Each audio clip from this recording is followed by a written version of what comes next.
Since we are still on the topic of clothing, also make sure to not wear hats or jackets inside.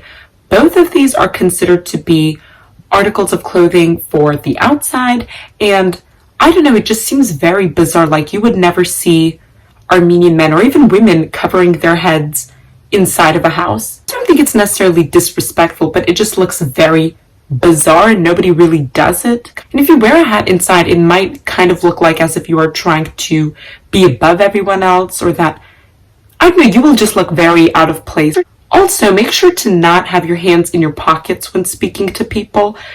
I know this may sound bizarre, but if you do that, you seem very arrogant or cocky, or just very as if you are trying to be above the person you are speaking to. Once again, I know these sound so bizarre, but I suppose there are very minute but important rules when it comes to clothing and Armenian body language. Next, another rule we have in our culture is to always be very receptive when you are the guest at some sort of Armenian family gathering, dinner party, or any sort of event. Now, what I mean is that if you are a non-Armenian, you might be a bit unfamiliar with this, but if you go to some sort of Armenian party, you certainly will be showered with so much affection, so much food, so much kindness. There's really no other way to say it. You know, this might seem a bit overbearing, or that you might feel as if it's too much, but you really should try to be at least a bit open and receptive to it all. What I mean is, if you think that people are being too overly affectionate when they hug you, to greet you, and try to just at least try to remember that these all are cultural forms of affection and love. You know, if you feel as if you're being stuffed with too much food, and every time you say, no, I'm not hungry, you know, like Armenian ladies will pile more and more food onto your plate, just remember that this is a sign of somebody caring for you and trying to make sure you are fed and that you are treated like a king almost. You might be forced into dancing in a circle dance, or when everybody starts singing or playing music out of nowhere, and although that might be annoying, once again, people just want you to have fun. So really, even if you are tired and if you want to go home, just at least, I know, fake a smile and just go with the flow, I suppose.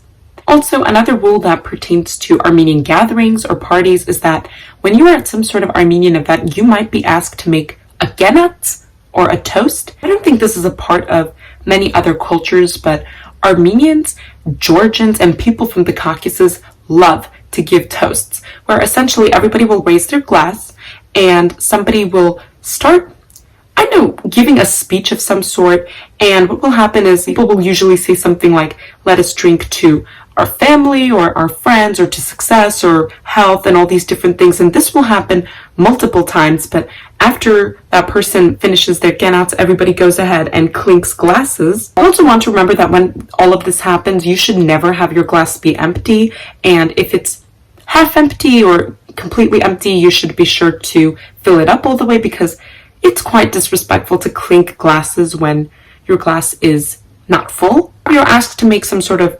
toast or speech of this sort, just try your best, you know, wish everyone the best. If you can't really come up with anything, just say something along the lines of, oh, may God bless everyone, or may this happen, that happen. Seriously, I'm not kidding when I see these genats or these toasts are so long and so intricate. Like, somebody will share a story and then an anecdote, and then like one person will say something, the next person will say something, like someone can say something like, oh, I wish all the children great health, and then somebody else might add on.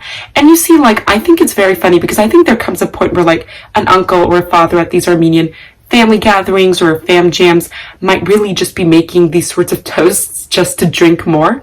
Like, they'll give one genats for the children, and then they drink for, I don't know, all the mothers, or for Armenia and the army, or I don't know, the list goes on. Genats. Next, let us discuss church etiquette. Please stay tuned, because I will be releasing many videos in the future pertaining to Armenian religion, Christianity, how it's really always been a part of our culture and such. But a few tips if you've never been inside an Armenian Apostolic Orthodox church would be that, first of all, you should try to dress modestly, and this doesn't apply just to ladies but also to gentlemen. You can't really wear ripped jeans or hats inside of a church, especially if you are a man. If you are a lady, you might be required to not put on a veil, but something, a small little laced head covering, I suppose. When you enter a church, you should be trying to make the sign of the cross. I apologize if I'm not doing that properly. And when you are exiting, you can't exit the church with your back to the altar. So you're going to have to back out of the building while facing the church. I know it's very bizarre, but it's a sign of respect. And Armenians also always cross themselves whenever they walk past some sort of church or cathedral. There might come a point where you are asked to kiss a cross or kiss some sort of icon, and you will just have to wait in line until you do so. I know it's very nerve-wracking. I don't know if this is customary in other churches, but you will also have to stand up and sit a whole lot, and our batarak, or our mass, is actually, I think it's around 3 hours long or so. I don't know if it just takes forever for us Armenians to get started, but yeah, they're quite long. And we also often light candles before and after. Nevertheless, please stay tuned for more videos on the subject coming up. Now, before we wrap up, let us discuss compliments. Now, us Armenians, we love to praise others. We love to shower others with our love and affection. I just have no other way of saying it. This is all we do. And you see, like, it's very customary for Armenians to be loving, to give compliments, to constantly use words like my dear or different renditions of that in Armenian. When accepting a compliment, make sure to say thank you, be very sweet, but also very humble. So if you want to say, oh, no, it's all you, or something of that sort, you know, that's quite customary. But also, this is another, I wouldn't say etiquette rule, but it's something that we kind of do. And it's that if you compliment something on someone else, they might quite literally give that object to you. What I mean is, I have a story where once my mother's friend was wearing earrings. My mom complimented her, and that woman quite literally took off her white earrings. I still have them to this day, I'm pretty sure, to give them to her. And my mom kept insisting. She said, no, don't worry, please keep them, please. But the other lady persisted nevertheless. And I remember I was like 8 or 5 years old when this happened, and I didn't understand what was happening because I was young. But, you know, my parents explained to me that this is just what we do in Armenian culture. For example, if one of you compliments my tea mug over here, it can be like, vai che ar kezi to you. You know, this doesn't always happen, but it's just something to look out for. And our last etiquette rule for this video would be that if you are non-Armenian or American, and if you are at some sort of Armenian gathering, or if you're in Armenia, then please try to speak Armenian. Armenians actually speak many different sorts of languages because we learn a lot of languages in Armenia, and Armenia has been historically part of so many different empires and such.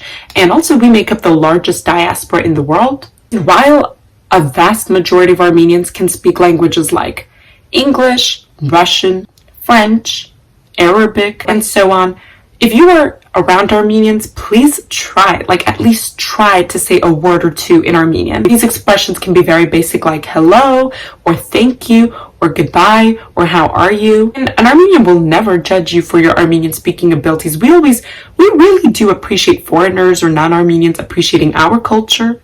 In fact, that's why I'm so happy whenever I see comments from you lovely viewers stating that you are non-Armenian, trying to learn Armenian, or from a certain country and just finding out about Armenia. But also, it's just common sense. It's just logic to speak the language of the people you are around or the country you are visiting. I mean, if in America we speak English, then I guess, you know, if you're visiting Armenia, you should at least try to say like 3 words here and there. Anyways, that is all for today. Thank you so much for tuning in. Once again, please be sure to like, comment, and subscribe. Comment down below what else you would like to see from this channel or any questions you may have. Please stay tuned. I am so excited for these upcoming videos. And I will see you all very soon. Շատ շնորհակալություն եւ կտեսնվենք. Ցա ցա